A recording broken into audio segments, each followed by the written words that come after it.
Surveying the damage. President Trump heads to Alabama to see the devastation from a deadly tornado, and how the president responded to our question about defunding Planned Parenthood. Anti-hate resolution. Lawmakers on Capitol Hill condemn anti-Semitism days after a Democratic representative's controversial comments. Political turmoil in Venezuela. Analysis from a Vatican official on what the church can do to help resolve the crisis. And the Pope's family. We hear from the Holy Father's nephew about what it's like to be related to Pope Francis. His story from the day Jorge Bergoglio was elected. On EWTN News Nightly for Friday, March 8, 2019.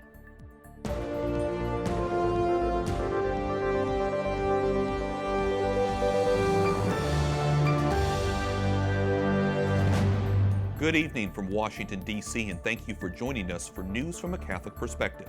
I'm Wyatt Goolsby, in for Lauren Ashburn. President Donald Trump gets a first-hand look at the devastation in Alabama, where Sunday's storms spawned deadly tornadoes. And just before he left D.C., we were able to ask him about another topic, Planned Parenthood. White House correspondent Mark Irons brings us both stories. Good evening, Mark. Good evening, Wyatt. I want to tell you more about the tornado recovery effort in a moment, but first, I want to show you my interaction with the president today. I asked him about a new lawsuit brought against his administration by the nation's largest abortion provider. Your administration is being sued by Planned Parenthood over Title X funding. What's your reaction to that? We'll make a comment on it. Are you going to defund Planned Parenthood?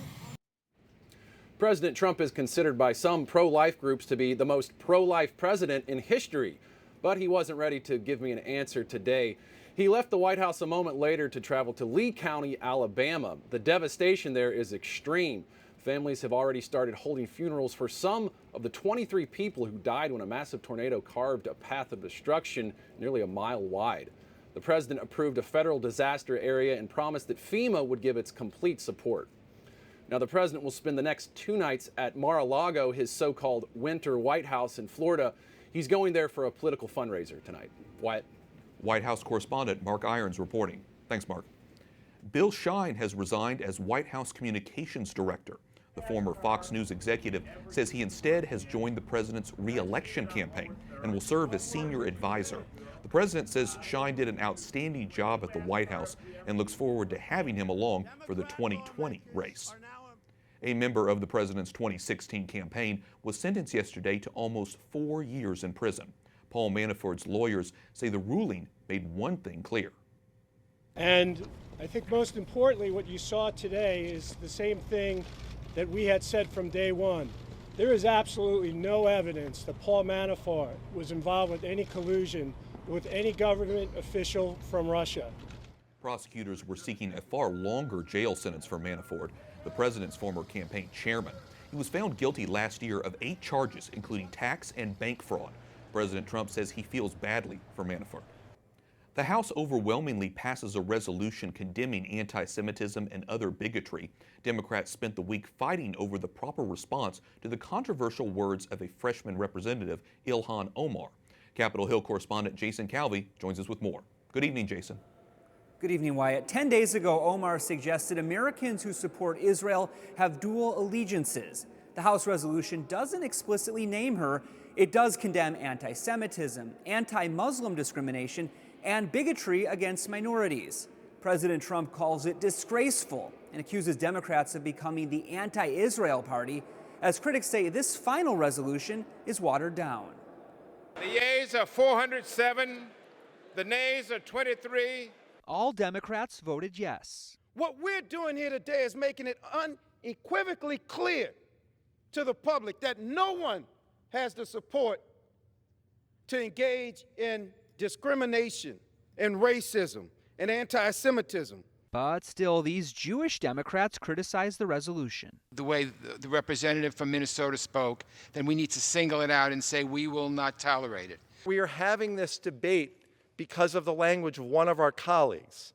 Language that suggests that Jews like me, who serve in the United States in Congress, and whose father earned a Purple Heart fighting the Nazis in the Battle of the Bulge, that we are not loyal Americans? Here's what Representative Omar said. I want to talk about the political influence in this country that says it is okay for people to push for allegiance to a foreign country. Senator Bernie Sanders defends Omar, saying, "We must not, however, equate anti-Semitism with legitimate criticism of the right-wing Netanyahu government in Israel." Representative Omar sits on the House Foreign Affairs Committee. Any member who seeks to serve on especially the Foreign Affairs Committee should be removed from that committee and censured for expressing anti-Semitic views. And it's disgraceful that the majority did not directly deal with this issue head on. Both Republicans Andy Barr and Steve Scalise voted yes, but are still critical. It condemns death threats received by Jewish and Muslim members of Congress. Why, interestingly, were death threats to other members of Congress left out? I surely can speak to that. The Catholic League also criticizes this resolution for not dealing with what it calls anti-Catholic comments made by Democrats. The document does mention questions of dual loyalty leveled against President JFK. Some were worried his Catholic faith would cause him not to be a loyal president. Wyatt? Capitol Hill correspondent Jason Calvi reporting. Thanks, Jason. Joel Griffith, research fellow at the Heritage Foundation, joins me now with his analysis. He wrote a recent commentary on the Congresswoman. Joel, welcome in. 23 Republicans voted against the resolution, saying it failed to properly condemn Representative Omar's remarks specifically, and her specifically. But by comparison, Steve King, Republican congressman of Iowa, was stripped of his complete committee assignments for his remarks on white supremacy earlier in the year. It seems to me like this is a double standard. What's your take? It is a double standard. Republican leadership very quickly removed Steve King from his leadership responsibilities. I think many of us were hoping, both Democrats and Republicans were hoping, that this resolution coming out of the House would very sternly censure Representative Omar for her remarks. This resolution should have actually mentioned her by name and should have been focused on the actual evil at issue here, and that's anti-Semitism. We know on occasion other people make remarks about other ethnic groups or religious groups, and we should condemn those remarks. But we need to focus on those remarks as those occur and not hesitate to actually point out who the person is that is actually guilty of that type of behavior. Let's focus on her party, the Democrats, for a second, because Democrats like Nita Lowey have criticized Congresswoman Omar's remarks, but other Democrats have offered their support. So I guess, how do you think the situation, or is this situation adding to sort of the growing division in the Democratic Party between sort of the progressive wing and the old guard? Yeah, I'm very troubled by this. Anti-Semitism and our alliance with Israel, this should not be a partisan issue. For many years, it has not been a partisan issue. I'm very thankful that there continue to be many Democrats that continue to speak out about this. But what we saw over the last few days with this delay over being able to pass just a common sense, basic resolution calling out this hatred, that is unacceptable, and we have to stop that now in its tracks. Joel, in your commentary you wrote, and I quote here, "Her words are just a symptom. The more disconcerting problem is what she believes. Her powerful position as a member of the Foreign Affairs Committee enables her to normalize this anti-Semitism, spread falsehoods, and influence our international relations." So noting all of these problems, what do you think should be the next steps going forward? The next step is not just an apology. Of course, we know these comments are offensive, but this is not about my feelings being hurt as somebody who's Jewish and American. This isn't about the vulgarity of these comments. This is a reflection of her core worldview. And when we have somebody serving in Congress, particularly somebody serving on a committee as powerful as the Foreign Affairs Committee, we need people on that committee, regardless of their partisan affiliation, people that actually understand our American values and understand these basic norms of civility. She has not given us any reason to suggest that she is qualified.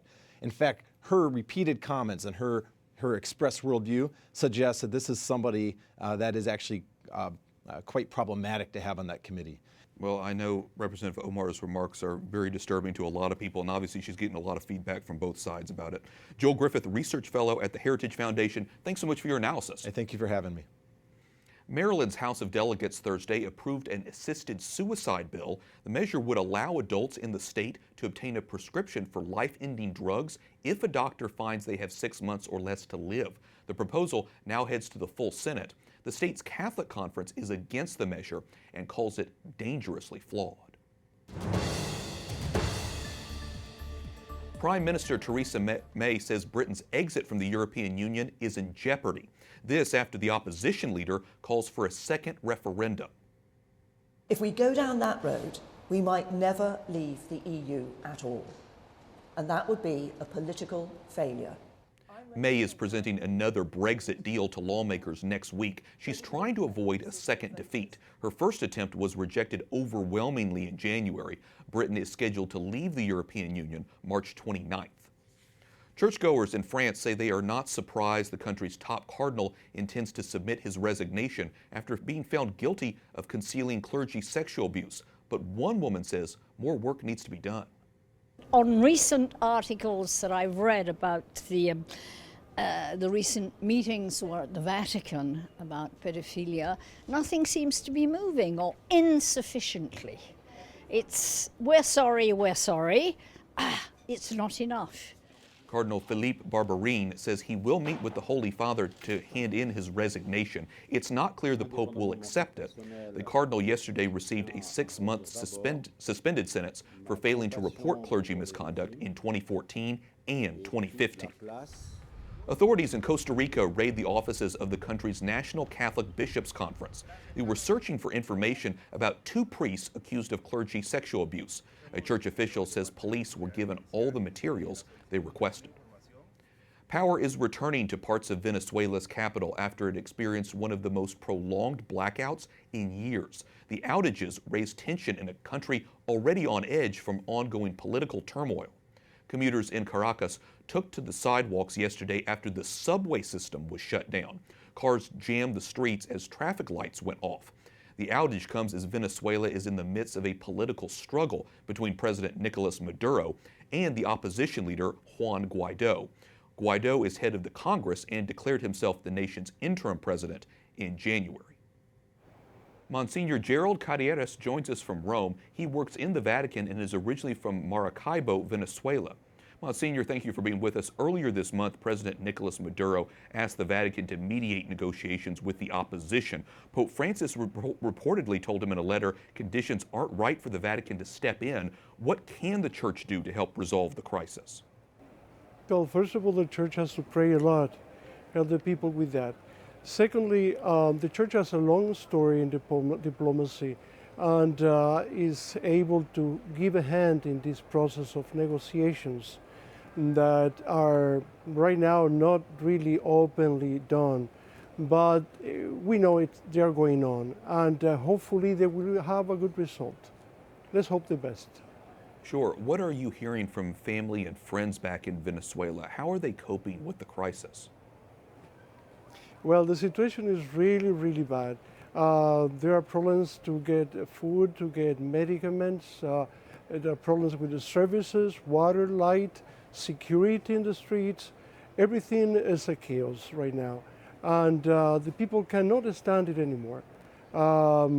Actually, the move the people coming to protest, to say a word about that are coming from the bottom of the population.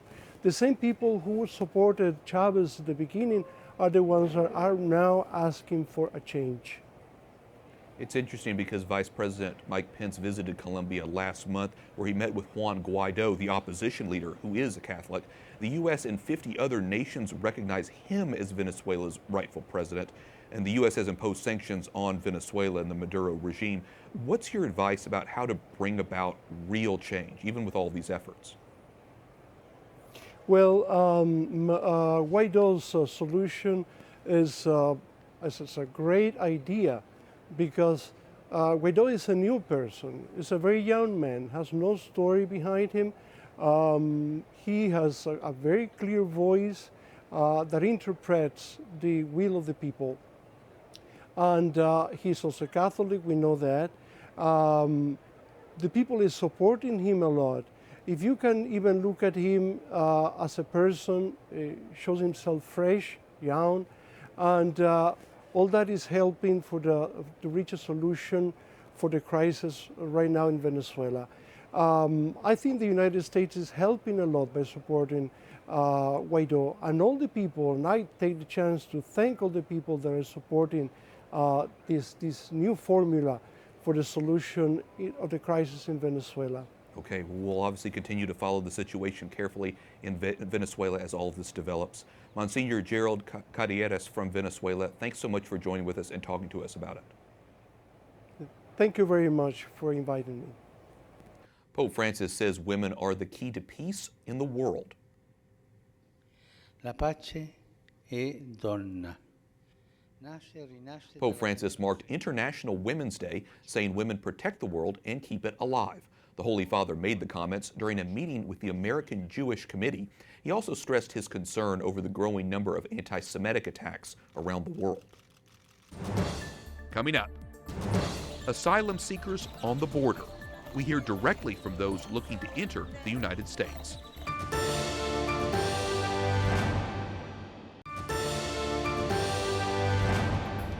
Welcome back. I'm Wyatt Goolsby, in for Lauren Ashburn. Groups like Catholic Charities are condemning the president's immigration policy. They disagree with the rule requiring migrants seeking asylum in the U.S. to wait in Mexico. Correspondent Mark Irons traveled to the southern border. He talked with immigrants and volunteers who are helping. While national attention focuses on the U.S.-Mexico border stretching nearly 2,000 miles, the biggest debate over it all is nearly as far away, in Washington, D.C. Yeah, we need border security. The wall is a part of border security. You can't have very good border security without the wall. We have a disagreement about the wall, whether it's effective or not. Compromise is hard to find here. While across the country, on the actual border, one simple solution is rolling on. We're trying to fill that gap by providing service, by providing compassion. A small caravan headed to the border, but not the ones you've heard of.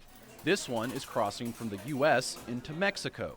These volunteers aren't fleeing violence or political corruption, just helping those who are. We want them to basically feel a little bit of dignity in a situation where they're very, very vulnerable.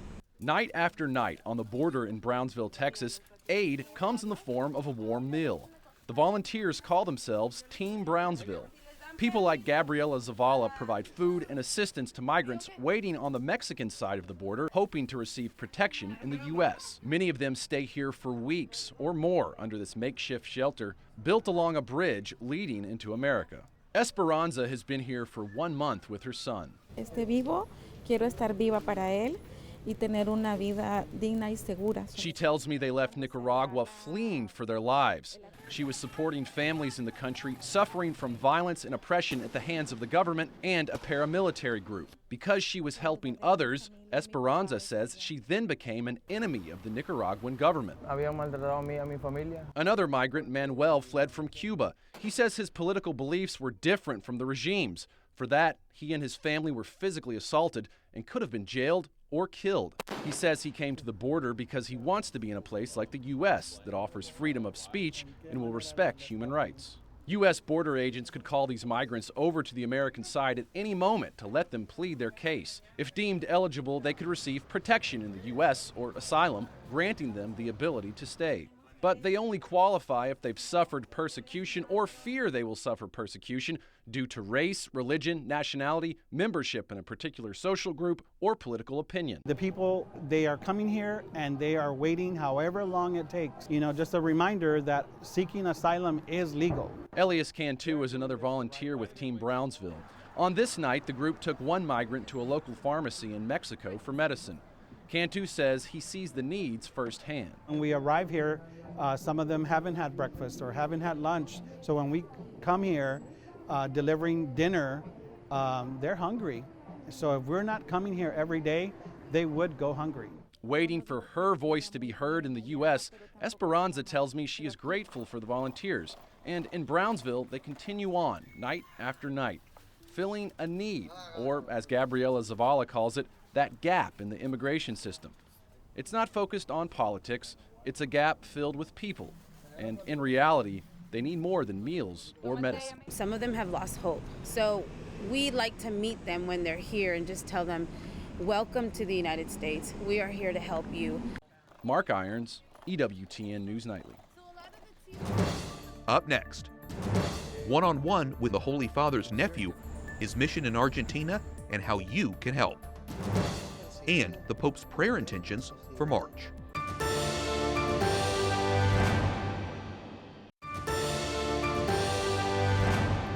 Quizás nos cueste creerlo, pero hoy hay más mártires que en los primeros siglos. Pope Francis releases his prayer intention for March, asking the faithful to pray for the rights of Christian communities around the world, especially those being persecuted for speaking the truth about Jesus Christ. Welcome back. I'm Wyatt Goolsby, in for Lauren Ashburn. Pope Francis' nephew says 6 years after the Holy Father's election, his uncle is full of energy and vitality. Decidido sobre lo que está haciendo y el camino que ha tomado, sabiendo que está siendo guiado por el Espíritu Santo. Jose Ignacio Bergoglio tells News Nightly his uncle knows he's being led by the Holy Spirit. Earlier this week, Jose and his wife were in Rome for their honeymoon and spent time with the Pope. Jose says he's inspired by Francis to run a charity helping the poor in Argentina. Proceeds from the latest edition of a book about his Italian great-grandmother called Nonna Rosa will go to his foundation. EWTN contributor Colin Flynn sat down with Jose Ignacio Bergoglio in Argentina about what it's like to have the Pope as a family member. This is the famous Villa 31, one of the largest slums in the city of Buenos Aires, the capital of Argentina. It is estimated around 250,000 people live in the city's slums, in small houses or shacks made out of wood, tin and other scrap metal. These neighbourhoods are the poorest in the city and have become home to some of the most dangerous gangs in the country. And it is here, close to the slums, that I'm meeting Jose Ignacio Bergoglio, founder of the charity Haciendo Lío, which works to eradicate poverty. Helping the poor comes naturally to Jose, as he is the nephew of Jorge Bergoglio, or as the world knows him, Pope Francis. Bueno, primero decirte que Well, first, I want to tell you that the man everyone knows today is the exact same as he always has been. He never changed at all. Francisco no dejó de ser Jorge, él siempre fue. Jorge Francisco did not stop being Jorge. So he hasn't changed at all, and I've heard you describe to him before as the Joker. So does he have a good sense of humor? Intacto. Absolutely. I always like to remember that on March 13th, when he was elected as Pope Francis, I was here in Argentina. It was 10 o'clock at night and the phone rang. Now, the phone had been ringing all day since he was announced as Pope. So I picked up the phone and heard a strange voice saying, hello. The voice sounded familiar, but I had no idea who it was. So when I asked who I was speaking, he said, "It's Jorge, stupid." Me dice Jorge, pavote. Well, he actually used a different word. So I said, okay, and I passed the phone to my mom. I believe he also has a nickname for your mother. Is it true that he calls her Chubby? Sí, es verdad, ella dice gordita. Yes, it is true. He calls her Chubby, but here in Argentina, it is used as a form of affection. You know, Chubby. It's used with much love and a lot of affection. Y en el buen sentido de la palabra. Your mother, Maria Elena, is the only surviving sister of Pope Francis. Was it very difficult for her when he had to leave and go to the Vatican in Rome? En realidad, cuando ella emprende su viaje al Vaticano, he called a few hours before leaving for the airport, and at the end of the call, he said, "I'll see you when I come back." It was very difficult in many ways to think that we had lost him. And I say lost because of the distance, not for anything else. At the same time, as Catholics, we had to celebrate the event of the new Pope. We had to overcome knowing that the distance was going to be a great barrier for us to meet again. And even if he did live close by, we knew that he was going to have great responsibilities as Pope, and that we were not going to be able to be in contact as much as we were before. Today, Jose Ignacio and his wife Marina run a charitable foundation called Haciendo Lío, which has over 900 volunteers all over Argentina, working to bring people out of poverty. We help 150 people every 3 blocks. We feed 400 people in the capital, and all day we feed families and children who go to the 70 dining rooms. We believe what they really need are tools like education and training so that they can become part of the qualified workforce and have equal opportunities. They will have the ability to get a job then. For EWTN News Nightly in Buenos Aires, Argentina, I'm Colin Flynn. And our thanks to Colin Flynn. You can see more of Colin's conversation with Pope Francis' nephew on our EWTN News Nightly Facebook page. And if you would like to help his group, please visit the website haciendoleo.org.ar. And that concludes our newscast for tonight. We thank you for watching. For the entire EWTN News Nightly team, I'm Wyatt Goolsby. We'll be back on Monday with more news from a Catholic perspective. Good night, and God bless.